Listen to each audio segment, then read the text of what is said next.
Greetings from Salty Bitten Adventures. I'm Mackenzie, and this is Hannon. Join us on our year-long adventure as we cruise America's Great Loop on our Ranger Tug. But let's not forget the main passenger on this journey, our German Shepherd, Loki. This time last year, we were in the middle of thru-hiking the Continental Divide Trail. Halfway through the trail, we bought a boat. As we transition from foot power to horsepower, follow along as we stumble our way through boat life.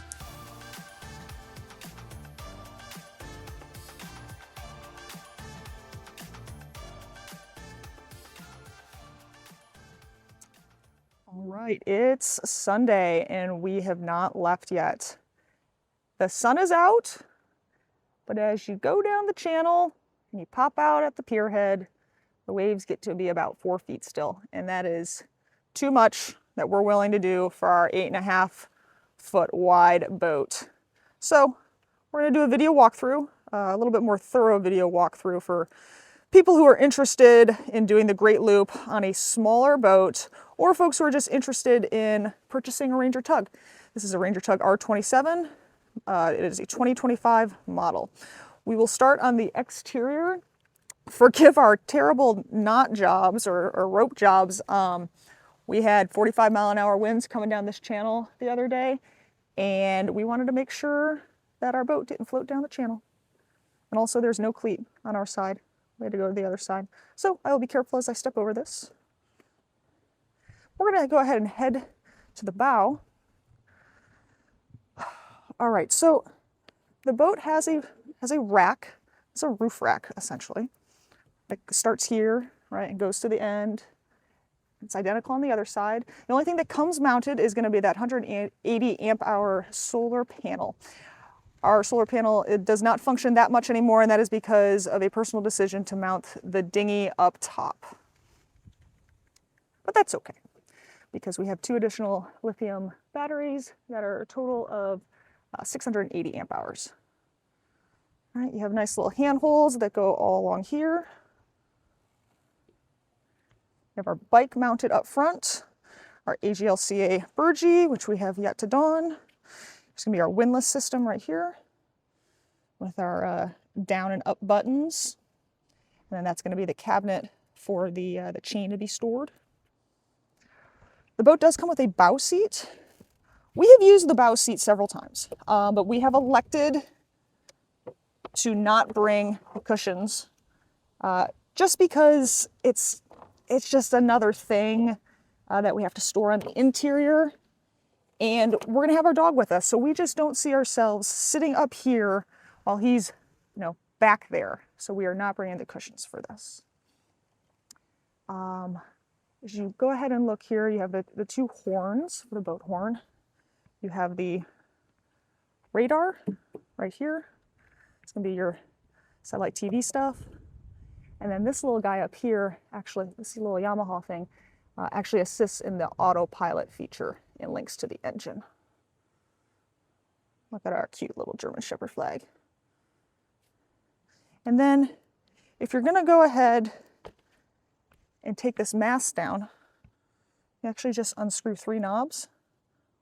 1, 2, 3. And then this guy folds down and hooks into this guy right here via a pin. And then you replace those black knobs just back on their little bolts in order to make sure that you don't lose them.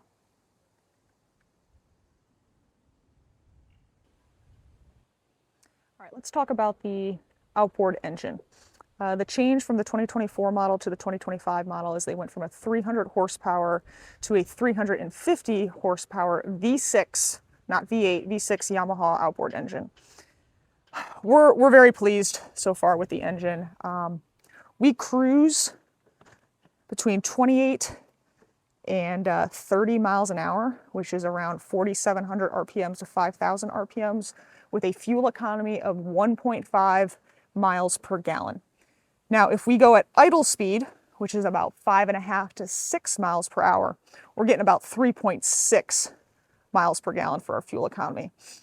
And those numbers vary anywhere in between. You could settle in at about 2 miles per gallon if you're going at about 2,200 RPMs. But if we're going for speed and we're going at 28 to 30 miles an hour, And then we're getting about 1.5 to 1.6. I will say we lost probably 0.1 fuel economy because of that bad boy up there. Just a little bit of added windage caused us to drop our fuel economy by about 0.1.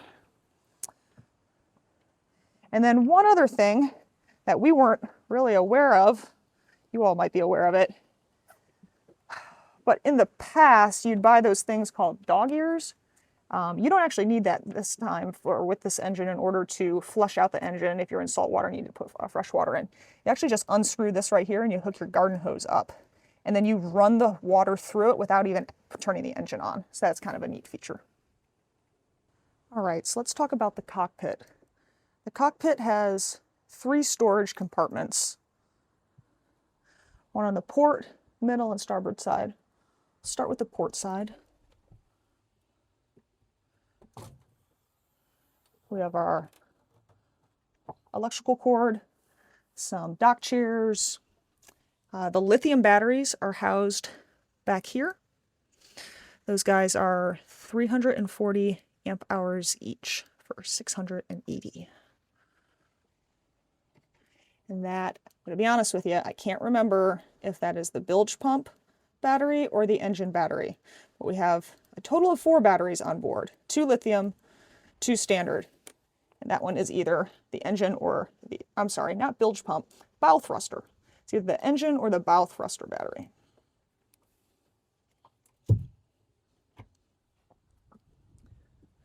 All right, now we got the basement.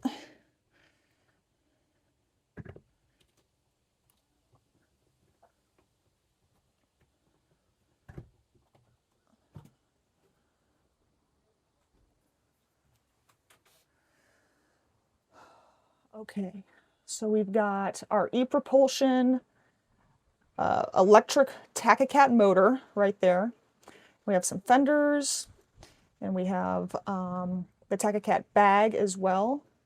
And we have one of our bilge pumps located in the rear, in the stern. But in general, just a huge, huge space for kind of whatever you want to put down here. It does get a little wet, just a little. So just think about the types of stuff that you're going to put down there.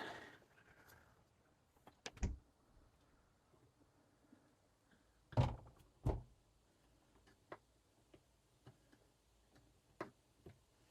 right, and then last we have the starboard side. There's the other battery. That's the other standard battery. So again, one on each side, one on the port and one on the starboard side. One is for the engine and the other is for the bow thruster. But we just keep our cleaning stuff in here. Some additional ropes. We have our bike pump, a little fishing net.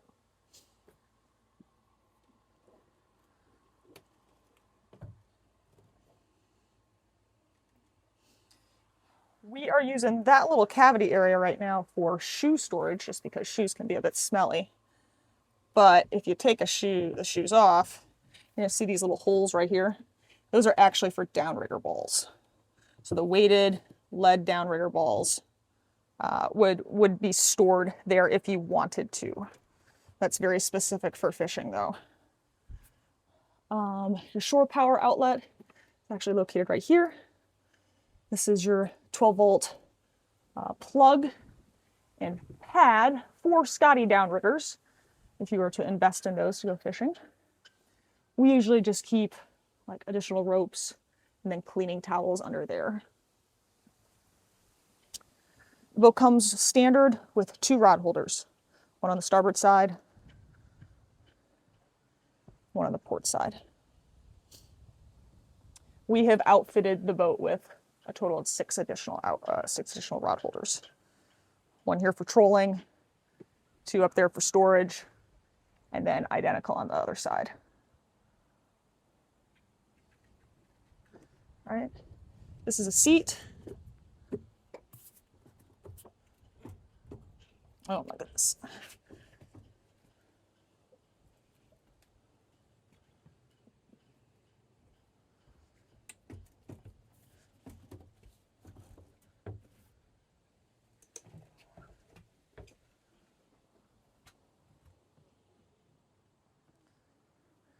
So we got seating right there for 2 people, and seating right there for 2 people.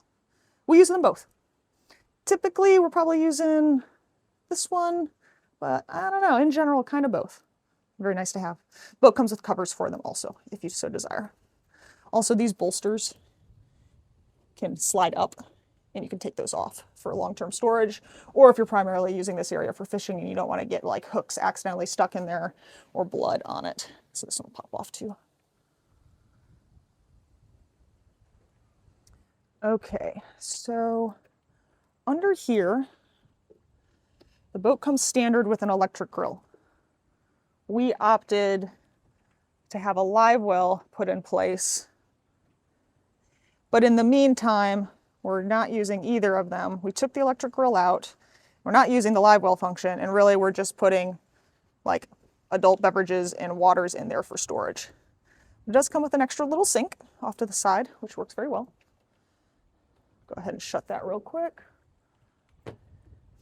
And then on the interior here is where your propane tanks are stored. We also use this area to store our freshwater and our black water hoses and a scrub brush. But it's 2 10-pound propane tanks.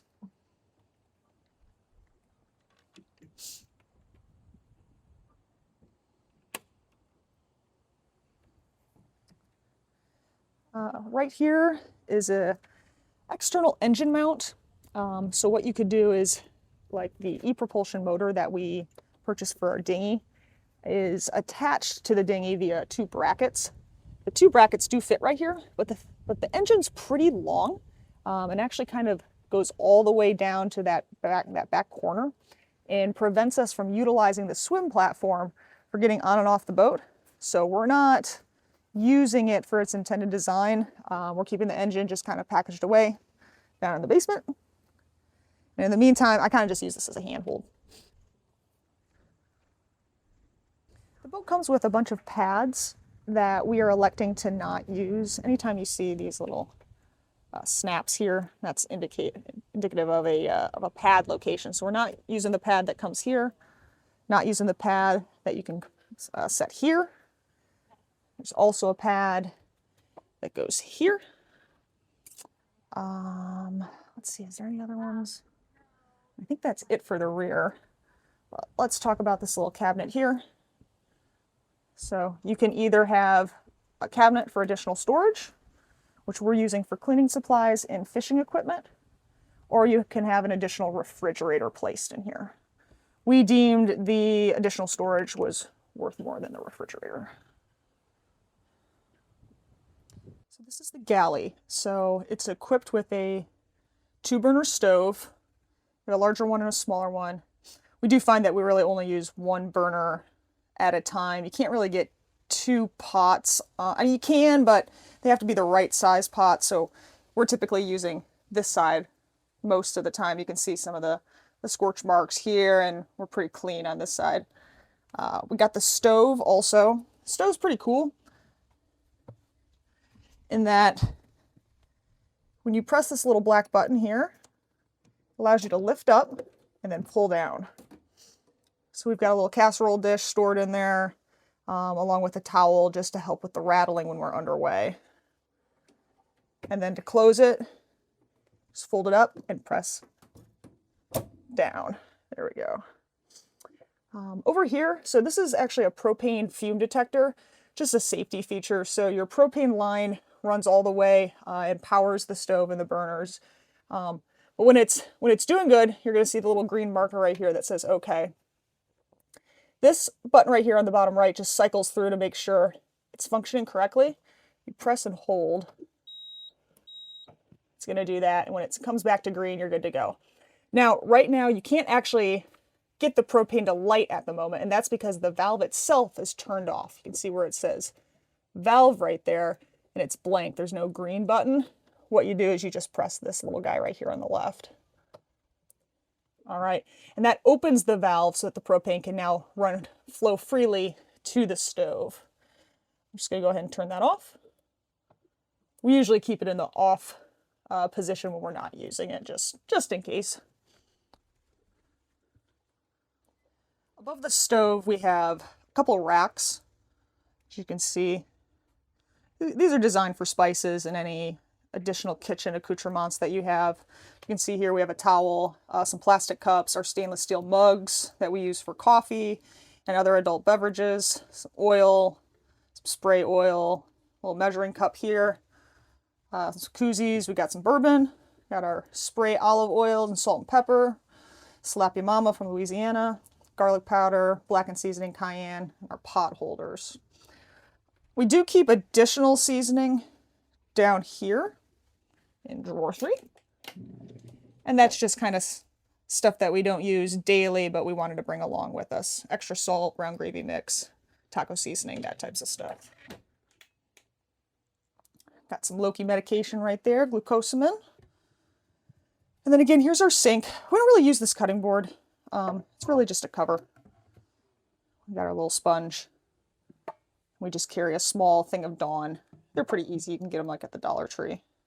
I've showed this in the other video before, but this seat right here, the passenger seat to the Helm, flips forward. And again, we keep our drying mat here. That way when you're done prepping and cooking and cleaning, you can let your stuff dry out right there. Behind Loki's items here, so we have our 110 outlet. We have our Victron battery monitor, 89. There it is.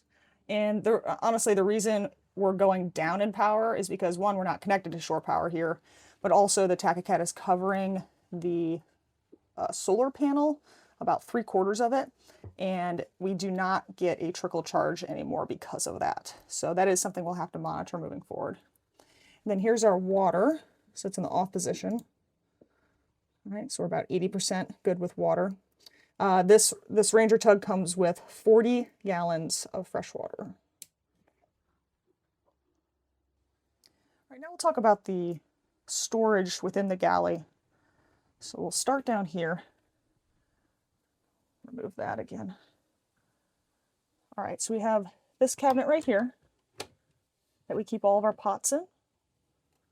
So we got, our nesting pots and 2 frying pans and lids. We just have another little kitchen towel just to help with the rattling. So you can see back here, actually, down in there, there's some little holes and little covers. That's actually additional storage. So you can take this guy out. You just kind of pop it up and set it off to the side. And you can access the under storage and kind of just put things that you're not going to use really, not on a daily basis or even really a weekly basis, just things that you're bringing just in case. You could put down in there. This does rattle a little bit, so if we're in some choppy weather, sometimes you can hear this kind of bop against the cover here. All right. Then we have 3 drawers. First one we keep our utensils in, so knives, forks, spoons, that kind of stuff. Second one is going to be all of our kitchen utensils, bringing a lot of stuff.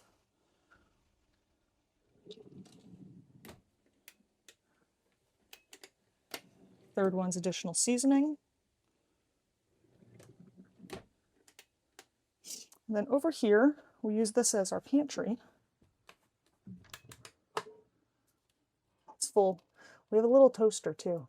It's super skinny and really big, long, wide opening, so you can put like a whole giant piece of bread in there. It actually works really well. All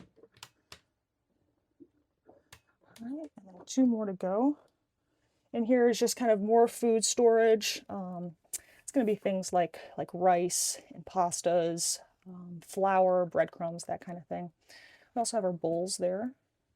And this door shares the entrance to the other cabinet here.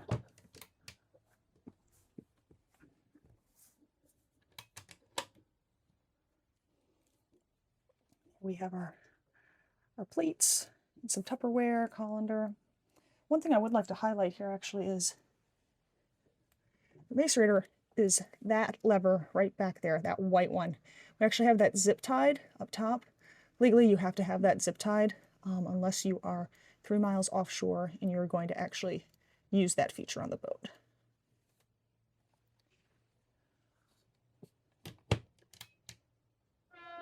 All right, over here we have a refrigerator. In order to open it, it comes with this little safety latch to be in the on position when you're underway. So when you're not underway, you can flip this off to the side, press down, and pull out. It's pretty deep.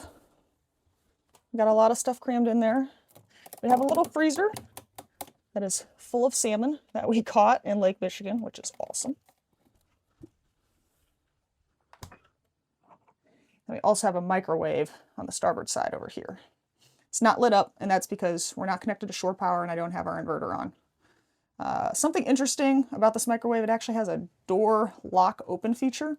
So when you open it and you cook your food, you actually can't open this when it's done. You have to press this button, this unlock button first. I think that's really just a safety feature for if you're underway. This is the dinette area. So that's our grocery bag full of stuff. But both of these bolsters do flip forward and back. So this one just pushes. All right, so you can sit there with your partner and have food on the interior. And then when you flip it back, it becomes the helm. I explained that in an earlier video. But what this bolster does is when you pull it out right here, actually, let's do this real quick.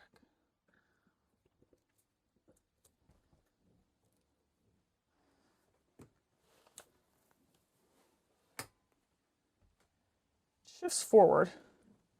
And the purpose for that is because this entire window, if you flip these little latches here, 1, 2, then identical on the other side, 3 and 4, this whole window extends out into the cockpit area, and you have awesome inside-outside seating. I'm not going to demo that right now just because we have a bunch of towels and paper towels and flotation devices in the way. But it is a really pretty feature. Then we'll go ahead and push this back just a little bit.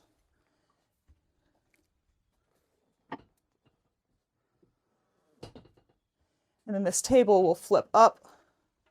So we usually, when we're underway, have this in the flipped up position. It folds over, but I have the bag in the way. And the reason we do that is because it provides a handhold right here. So if you're walking around in the boat, you know, in some chop, you have stability by holding onto this. All right, down here, it's going to be our Coast Guard documentation number. So we are registered with the Coast Guard. We are not registered with an individual state. And to my knowledge, if you're going to travel into international waters, i.e. Canada or the Bahamas, you would need to be Coast Guard registered. Let's go ahead inside the den. So this is technically considered another berth. It'd be a little tight, being honest, so we're using it for storage. What I'm going to show you here, though, is we have flooring right there. That gray area right there, that's actually a pad. The only reason we're keeping that pad in is because it keeps this whole area level. But what the boat comes with is 2 additional pads, one that covers this area and one that pushes further into the footwell area. And that's to be used if you were going to use this as a berth for people to sleep in. We took those out mainly because we gain about 2 inches of additional height for storing more things in here. And also because Loki's going to be in here most of the time, we didn't want his little black hairs kind of getting embedded in those cushions. But under here is going to be your switchboard area and all the information for your batteries. So we have all of our stuff turned off except for the house battery. House battery stays on. Here's our engine battery. We have that in the off position. And this is the parallel switch. So if for some reason we were to lose power to our engine battery, we would be able to turn this on and use power from our house batteries, which are lithium. We do have the lithium package in this boat, and be able to run our engine through the house batteries. This guy right here is going to be our AC and heat. It's our thermostat. Here's going to be the DC to DC charger right here. And there's our switchboard over there for shore power. So that breaker needs to be flipped along with this guy to actually activate shore power. We have our inverter switchboard, starboard and port outlets, battery charger, only to be flipped on when you're actually at the marinas using shore power. You don't want this on when you are underway, and that is because it doesn't allow the alternator to actually do its job.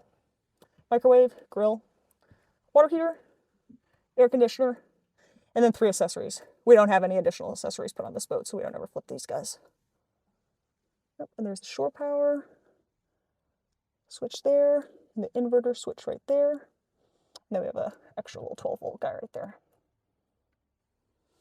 So this panel here is actually just stuck on via Velcro. Pop that off, got an extra outlet. This is also where the fuses are. So let's try and zoom in on that. There we go. So those are going to be for our downriggers, freshwater pump, TV, cabin lights.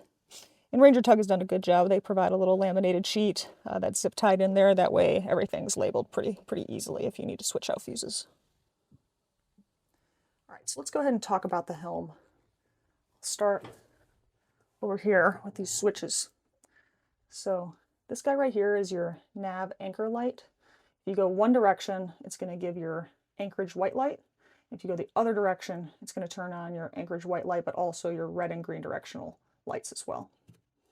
The chart light essentially creates a red light atmosphere within the boat to be used in the dark.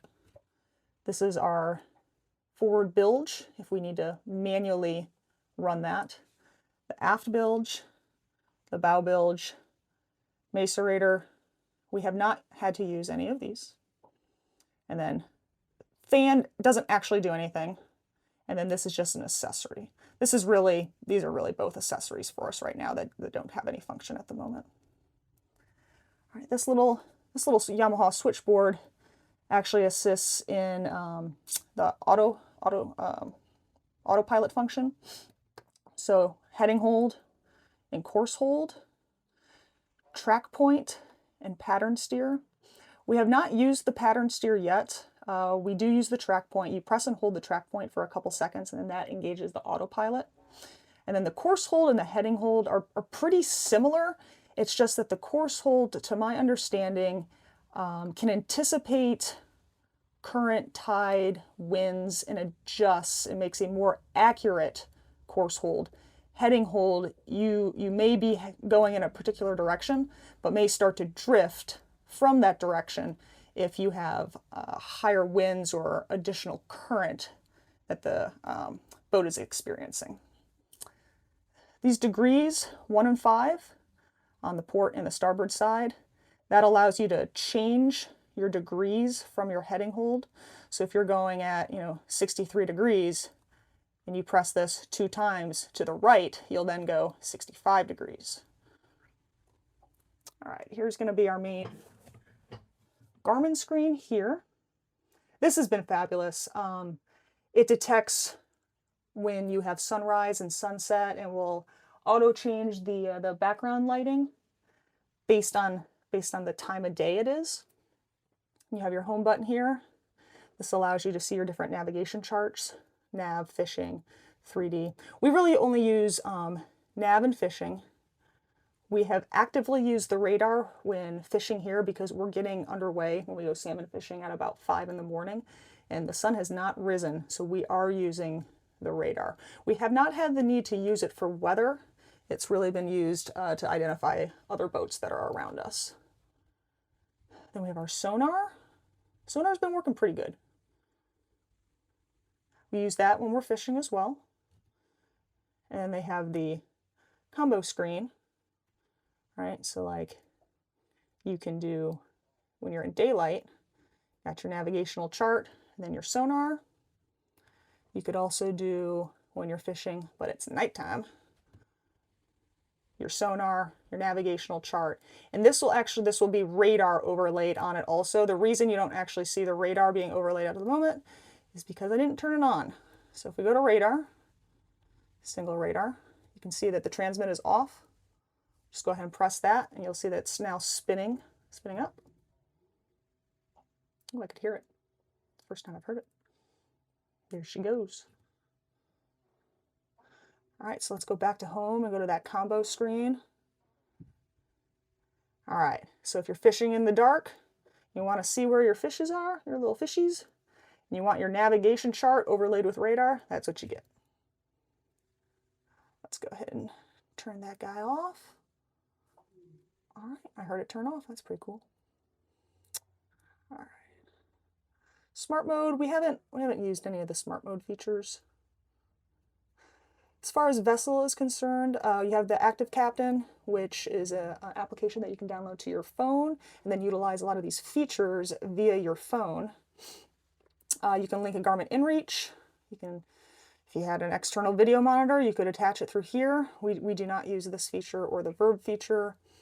We do own a Garmin inReach. We have not linked it to this yet, and that's mainly because we haven't activated it in general. Media, so if you click this button, it's going to turn your media on, which will then turn this guy on also. So you can get AM, FM, and then Bluetooth capabilities as well. And then we don't actually use this autopilot feature here. We haven't. We typically, once we chart a direction or a location that we're going to go to, and we hit start navigation, we'll then click and hold the track point, and that's what allows us to use the autopilot. And then we have our gauges: vessel, Yamaha engine monitor, fuel. So it's been pretty good. It's been working really well for us. Let's go back to charts. We'll hit fishing chart.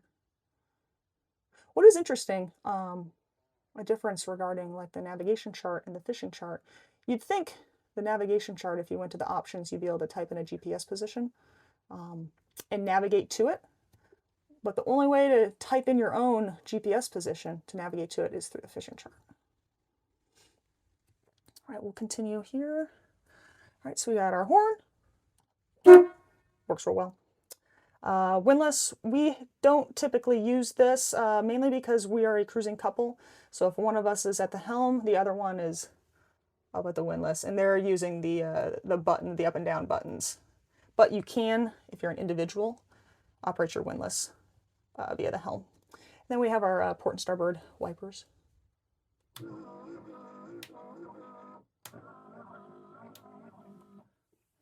All right, this is going to be our bow thruster. Works real well.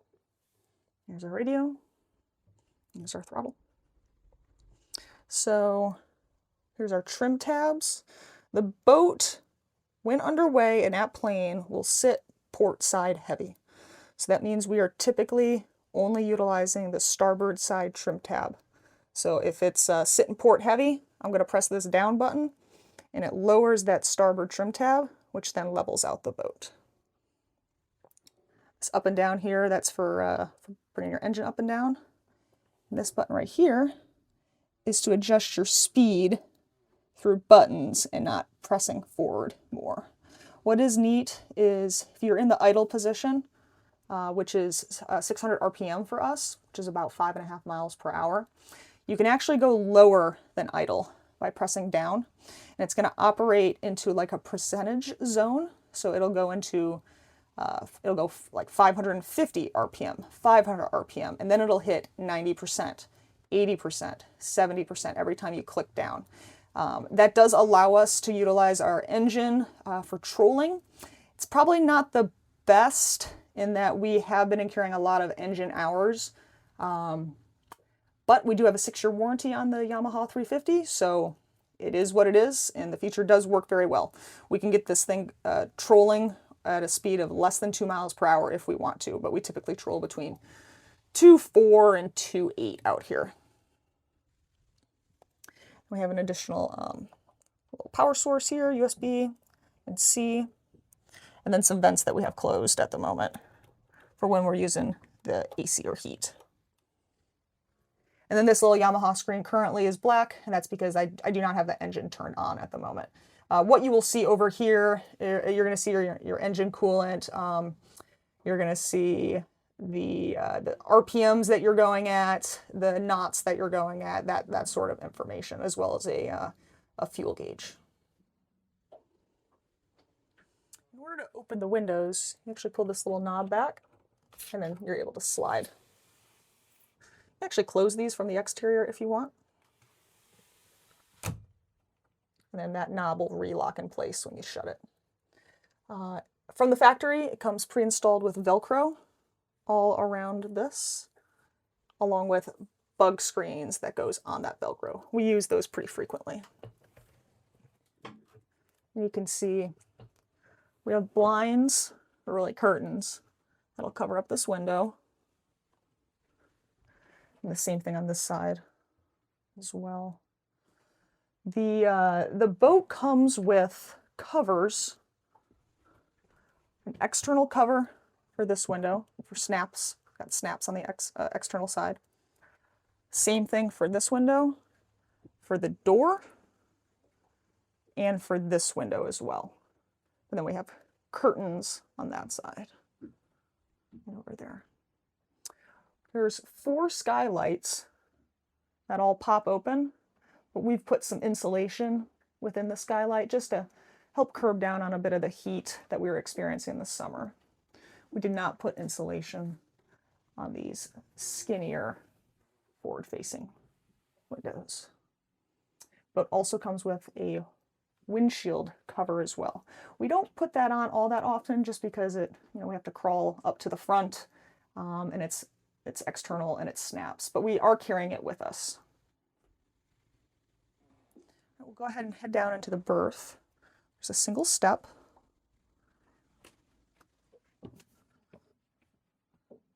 Here's our closet. And then it comes with 3 cabinet drawers, or cabinet and 2 drawers, along with some storage underneath. We just put shoes down there. The boat comes with a Keurig. We do use it. It's not our favorite, but we do use it. Have all of our crap. All right, you got outlet over there.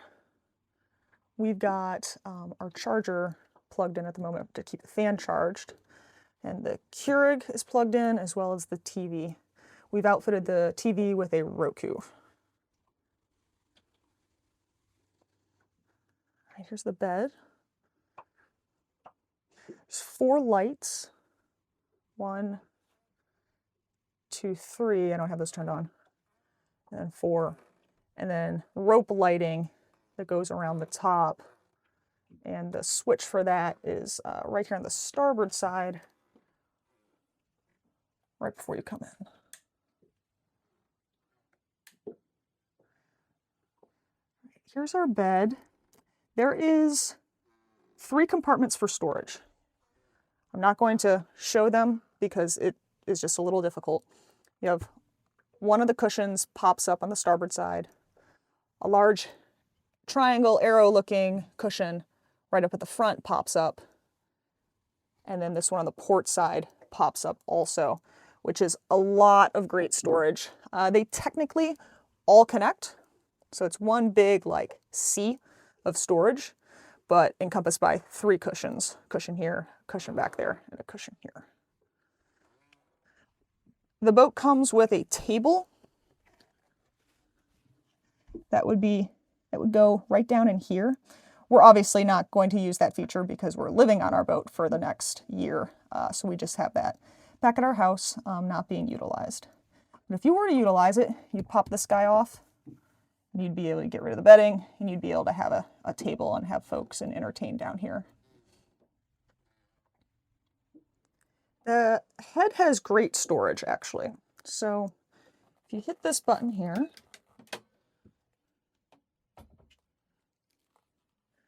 you have storage down there, storage up here. We keep extra toilet paper readily available, just in like a little plastic container, just in case we do use the shower, that it doesn't get wet.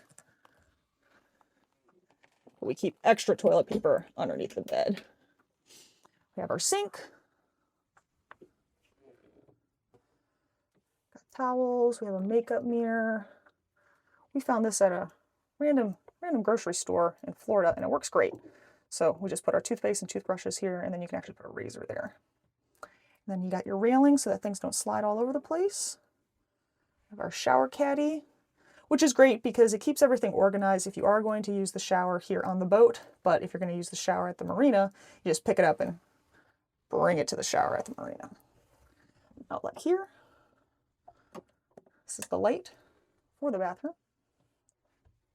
Nice storage in here.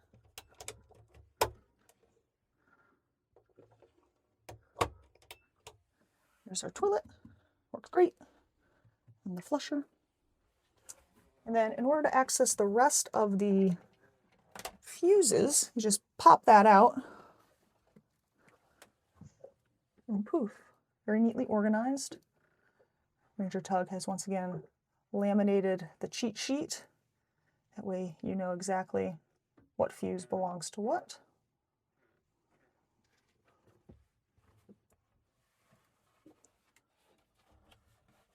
That just pops back into place. There's the shower curtain. This little button here allows us to actually close the door. It's tight, but you know what? It works real well.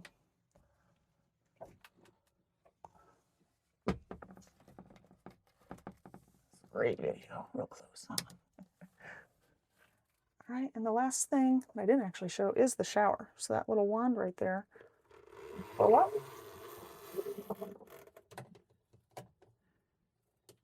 and you attach. And there you go, you got your shower. You pull the shower curtain around up here on this track. We each only used it once. And we have used the external shower a couple times. That's the head.